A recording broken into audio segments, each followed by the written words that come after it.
श्री सीतारामचंद्राभ्यां नमः। श्रीमद् वाल्मीकि रामायण बालकांडम 29 सर्गा श्लोक 12 से 22 तक।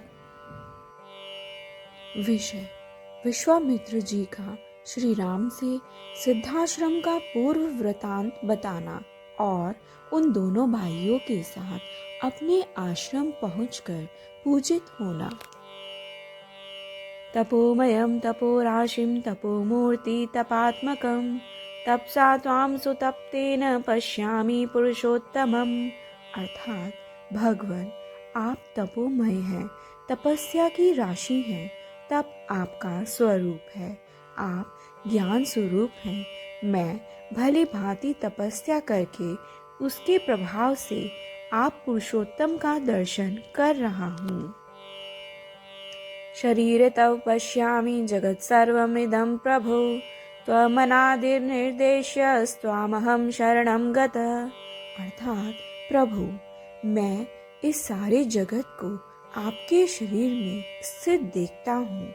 आप अनादि हैं, देश काल और वस्तु की सीमा से परे होने के कारण आपका इदमिथम रूप से निर्देश नहीं किया जा सकता। मैं आपकी शरण में आया हूँ। तमुवाच हरिः प्रीतः कश्यपं गतकल्मषं वरं वर्य भद्रं ते वराहो असि मतो मम। अर्थात कश्यप जी के सारे पाप धुल गए थे। भगवान श्री हरि ने अत्यंत प्रसन्न होकर उनसे कहा, महर्षि, तुम्हारा कल्याण हो। तुम अपनी इच्छा के अनुसार कोई वर मांगो, क्योंकि तुम मेरे विचार से वर पाने के योग्य हो। तच्छ्रुत्वा वचनं तस्य मारीचः कश्यपो अब्रवीत् आदित्या देवतानां च मम चैवानुयाचितं वरं वरद सुप्रीतो दातुमर्हसि सुव्रत पुत्रत्वं गच्छ भगवन्दित्या मम चानघ। अर्थात भगवान का यह वचन सुनकर मरीचि नंदन कश्यप ने कहा, उत्तम व्रत का पालन करने वाले वरदायक परमेश्वर, संपूर्ण देवताओं की अदिति की तथा मेरी भी आपसे एक ही बात के लिए बारंबार याचना है। आप अत्यंत प्रसन्न होकर मुझे वह एक ही वर प्रदान करें। भगवान निष्पाप नारायण देव, आप मेरे और अदिति के पुत्र हो जाएं। भ्राता भव्यवियाम स्वं शक्रस्यासुरसूदन शोकार्तानां तु देवानां साहाय्यं कर्तुमर्हसि। अर्थात असुरसूदन, आप इंद्र के छोटे भाई हो और शोक से पीड़ित हुए इन देवताओं की सहायता करें। अयं सिद्धाश्रमो नाम प्रसादात् ते भविष्यति सिद्धे कर्मणि देवेश उत्तिष्ठ भगन्वितः।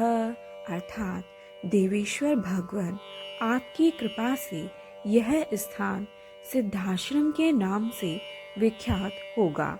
अब आपका तप रूप कार्य सिद्ध हो गया है, अतः यहाँ से उठिए। अथ विष्णुर्महातेजा आदित्यां समजायत वामनं रूपमास्थाय वैरोचनीमुपागमत्। अर्थात तदनंतर महातेजस्वी भगवान विष्णु अदिति देवी के गर्भ से प्रकट हुए और वामन रूप धारण करके विरोचन कुमार बलि के पास गए। त्रीन पदानद भिक्षित्वा प्रतिगृह्य च मेदिनीम् आक्रम्य लोकान् लोकार्थी सर्वलोकहिते रतः महेन्द्राय पुनः प्राधान्ययम्य बलिमोजसा त्रैलोक्यं स महातेजाश्चक्रे शक्रवंश पुनः।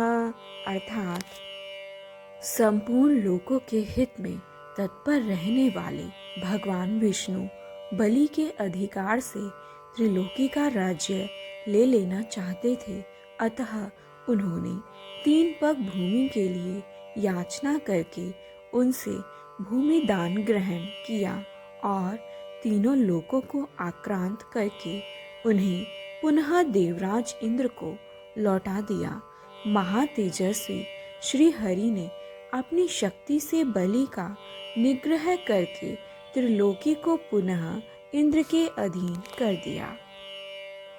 तेनैव पूर्वमाक्रान्तम् आश्रमः श्रमनाशनः मयापि भक्त्या तस्यैव वामनस्योपभुज्यते। अर्थात उन्हीं भगवान ने पूर्व काल में यहाँ निवास किया था, इसलिए यह आश्रम सब प्रकार के श्रम, दुख, शोक का नाश करने वाला है। उन्हीं भगवान वामन में भक्ति होने के कारण मैं भी इस स्थान को अपने उपयोग में लाता हूँ।